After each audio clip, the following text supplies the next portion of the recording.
13,000 square ফিটের মসজিদটি নির্মাণাধীন।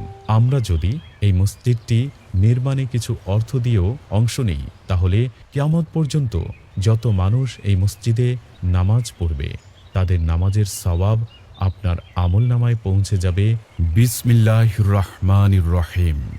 খতিবুল ইসলাম আরিফ বিল্লাহ মুফতি জাফর আহমদ দামাত বারাকাতুহুম দেশের একজন শীর্ষ আলেম, তাসাউফের দীপ্তমান তারকা। অনেকটা লোকচক্ষুর আড়ালে থেকে আলো ছড়ান মানুষের অন্তরে অন্তরে, দেশ ও দেশান্তরে। তাসাউফের দীক্ষা গ্রহণ করেছেন ভারত উপমহাদেশের প্রখ্যাত বুজুর্গ শাহ হাকিম মুহাম্মদ আখতার রহমাতুল্লাহ আলাইহের কাছ থেকে। তার সোহবতে ছিলেন দীর্ঘ 10 বছর। তিনি বাইতুল উলুম ঢালকানগর মাদ্রাসার দীর্ঘ প্রায় ২৬ বছর ধরে মুহতামিমের দায়িত্ব পালন করে আসছেন। তার এই প্রতিষ্ঠানের সূত্র ধরে সারা দেশের ইলমি অঙ্গনে ঢালকানগর নামটি এখন শ্রদ্ধার সাথে উচ্চারিত হয়। বেফাক ও হাইয়াতুল উলিয়ার পরীক্ষায় শীর্ষস্থান থাকে তার ঢালকানগর মাদ্রাসা।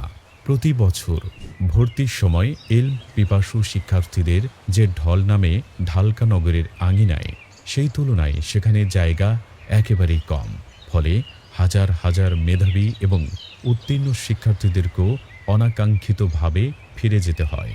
বিফল মনোরথ হয়ে ফিরে যাওয়া সেই শিক্ষার্থীদের ভারাক্রান্ত চেহারার দিকে তাকিয়ে নিজেকে সংবরণ করা কঠিন হয়ে পড়ে। তাই মাদ্রাসাটির সম্প্রসারণের লক্ষ্যে সেই নিভৃতচারী মানব গড়ার মহান কারিগর এবার গড়ে তুলছেন গুলশানে আখতার কমপ্লেক্স। মুন্সিগঞ্জ জেলার সিরাজদি খান উপজেলার বাসাইলে নির্মাণ করছেন এই পুষ্পোদ্যান। এই কমপ্লেক্সে আছে একটি মাদ্রাসা জামিয়া আশরাফুল মাদারিস, থাকছে একটি মহিলা মাদ্রাসা হজরত হালিমা সাদিয়া রাজিয়াল্লাহু তাআলা আনহা মহিলা মাদ্রাসা, আছে একটি মসজিদ জামে মসজিদ আশরাফ, সেই সাথে আছে একটি খানকায়ে শেখ জাকারিয়া রহমতুল্লাহ আলাই এবং একটি প্রাইভেট কবরস্থান। একই সঙ্গে এই উদ্যান থেকে ছড়াবে তালিম তাজকিয়ার সুবাস। ইনশাল্লাহ কদিন বাদেই এখান থেকে আলোর সুবাস ছড়াতে শুরু করবে। ইলম পিপাসু আর আল্লাহ প্রেমীরা দলে দলে ছুটে আসবে গুলশানে আখতারের ঠিকানায়। আপনিও এই ঐতিহাসিক ফুল বাগিচা নির্মাণে অংশ নিতে পারেন, সেই সুযোগ অবারিত। আপনি হয়তো আলেম হতে পারেননি, কিন্তু এখানে অর্থ সহায়তা দিয়ে আলেম গড়ার এবং আলেমের মর্যাদা লাভ করার সুযোগ আপনার রয়েছে। 13,000 স্কয়ার ফিটের মসজিদটি নির্মাণাধীন। আমার আপনার একার পক্ষে হয়তো আল্লাহর একটি ঘর নির্মাণ করা সম্ভব নয়। আমরা যদি এই মসজিদটি নির্মাণে কিছু অর্থ দিয়েও অংশ নিই, তাহলে নবীজির নিম্নোক্ত হাদিসের নমুনা আমরা হতে পারব।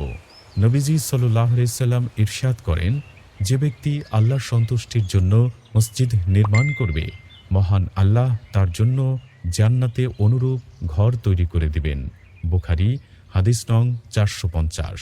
কিয়ামত পর্যন্ত যত মানুষ এই মসজিদে নামাজ পড়বে তাদের নামাজের সওয়াব আপনার আমলনামায় পৌঁছে যাবে অনায়াসেই ইনশাল্লাহ। এতে বিন্দুমাত্র সন্দেহ নেই।